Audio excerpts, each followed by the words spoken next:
Hey, welcome back to the channel. I'm Florina and you're watching Students Ask, the Teacher Answers. Today's question is one I hear from a lot of English learners. How can I remember English grammar rules? Well, yes, grammar rules can feel like a big puzzle. Sometimes you learn them, but then when it's time to actually use them, they slip away. So today, let's talk about a few practical ways to help those grammar rules stick, so you can use them naturally and confidently.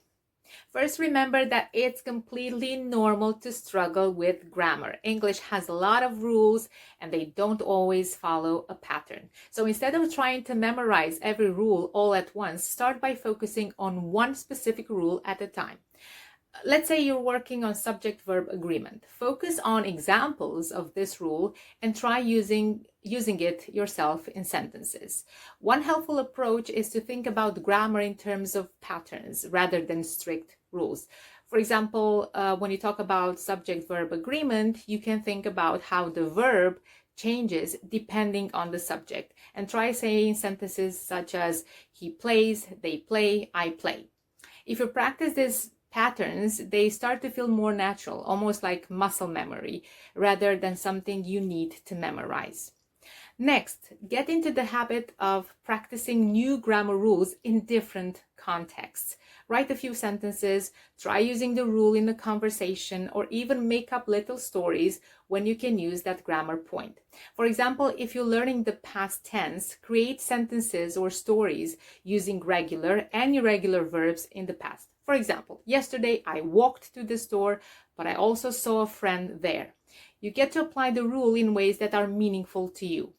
And one of the best ways to reinforce grammar is by noticing it in context. Reading in English, books, articles, or even social media posts can show you how native speakers naturally use grammar. Pay attention to examples of the rule you're practicing.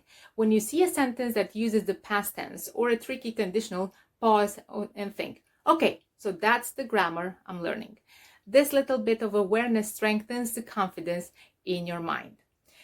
Finally, don't be afraid to make mistakes. Grammar isn't about being perfect from day one. It's a skill that builds with time. Each mistake helps you get a little closer to mastering the rules, so treat mistakes as a part of the learning process. Thanks so much for watching. I hope these tips make grammar feel a little easier to remember and put into practice. Remember to focus on one rule at a time, look for patterns, and notice how grammar works in real contexts. If you found this video helpful, give it a like and let me know in the comments which grammar point you're focusing on right now. Don't forget to subscribe so you don't miss more tips, and I'll see you next time on Students Ask, the Teacher Answers. Keep practicing and remember, each step forward is progress.